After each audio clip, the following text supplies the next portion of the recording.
So we're still in Chapter 3, Functions and their Graphs. This is the last section. 3.5 is Graphing Techniques, Transformations. So we're going to graph functions using vertical and horizontal shifts.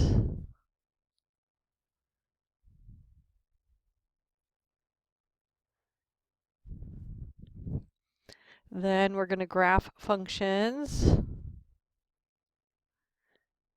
using compression and stretches.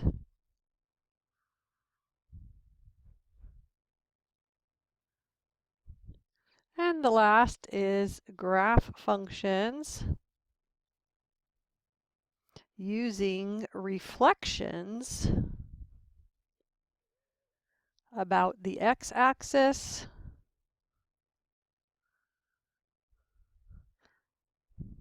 and the y-axis. Okay, so objective 1 is going to be vertical and horizontal shifts.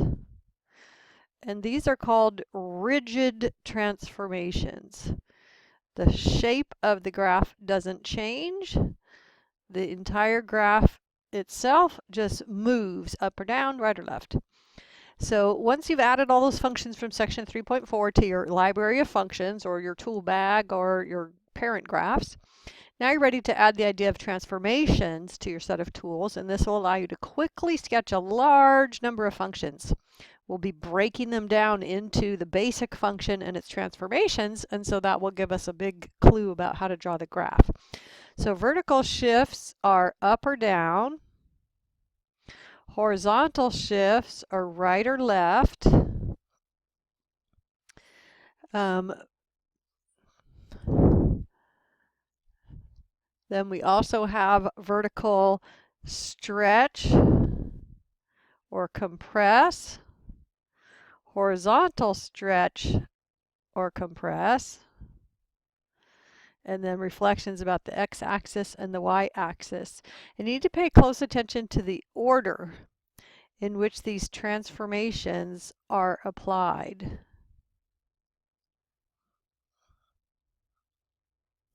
So for a vertical shift to happen, you add or subtract some constant number k after the function has been applied.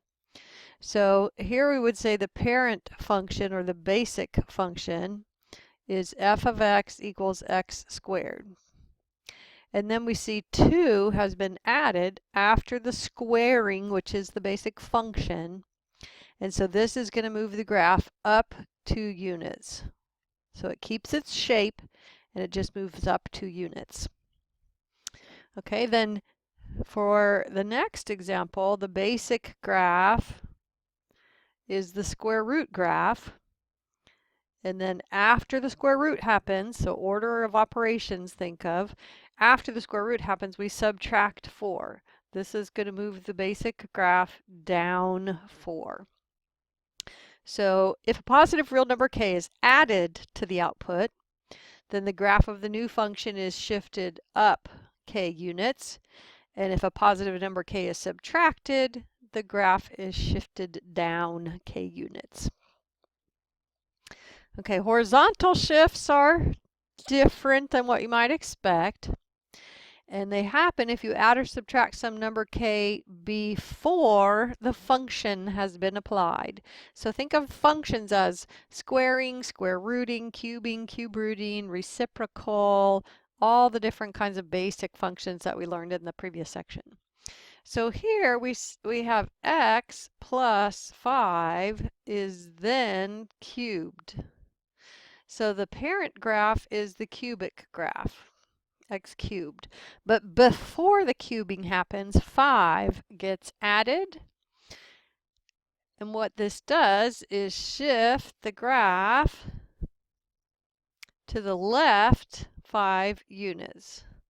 So if you guessed it would shift to the right, that's the opposite. So I have to remember this as the opposite of what it seems like. So the whole graph of the cubic function is shifted to the left 5 units. So the next example, the basic parent graph is 1 over x. So it's the reciprocal function.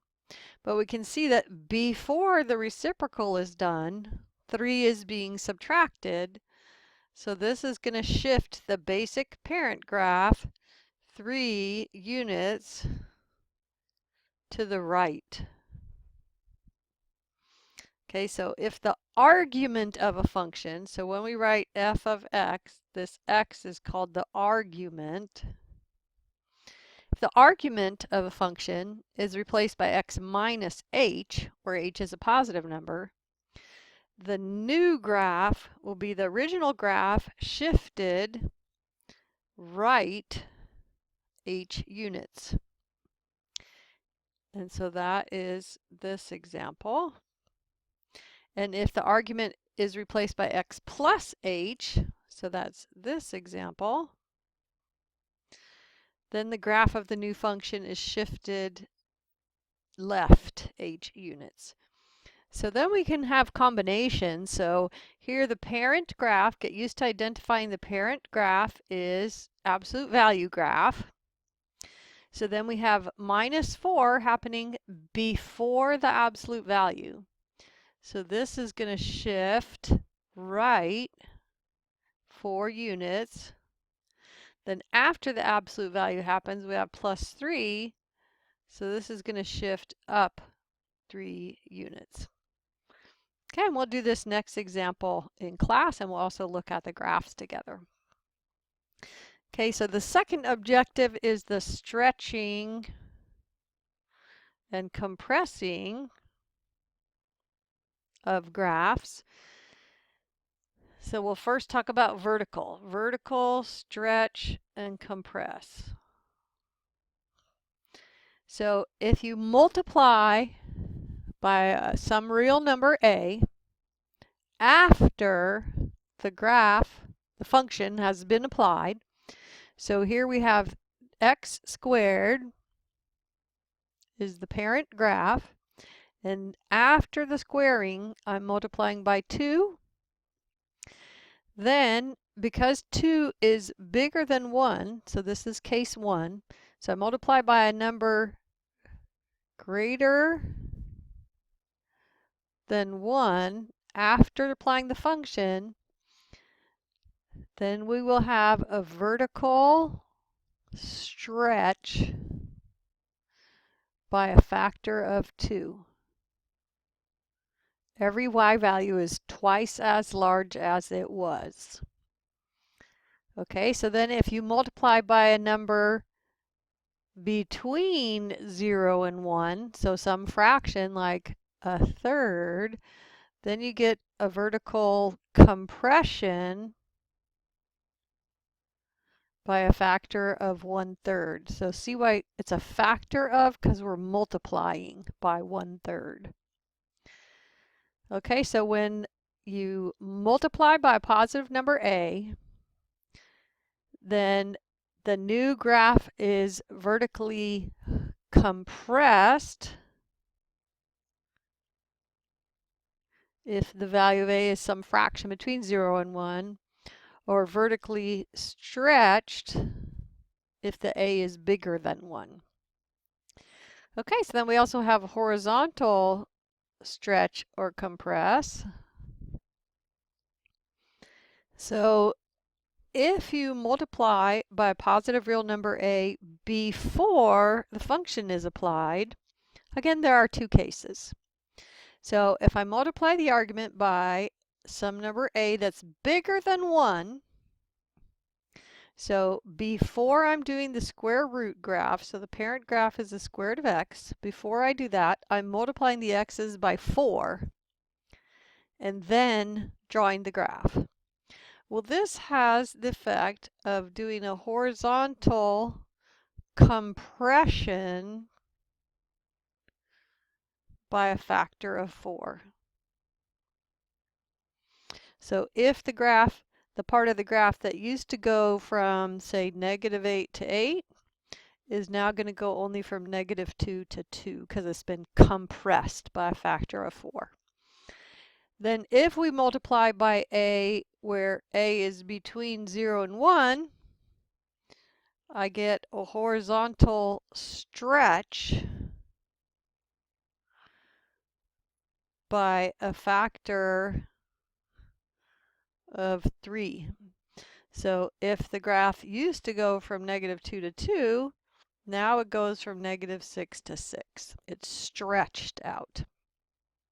So if the argument's multiplied by a positive number a, then you get a horizontal compression if a is bigger than 1, and a horizontal stretch if a is between 0 and 1. Okay, then the third objective was reflections. So first we'll talk about the about the y-axis. Sorry. No, x. I was right the first time. Multiplying by a negative number after the function has been applied will cause every y-coordinate to be the opposite of what it was, and the graph will reflect about the x-axis. So here we see we have the basic function, then the multiplying by 2 after will cause a vertical stretch, and then the negative in the front will cause a reflection about the x-axis, because when y used to be 3, now it will be -3. So then reflecting about the y-axis, that happens if you multiply the argument by a negative number before the function is applied. So the basic function here is the square root graph. If I multiply by a negative number before the function is applied, it reflects about the y-axis.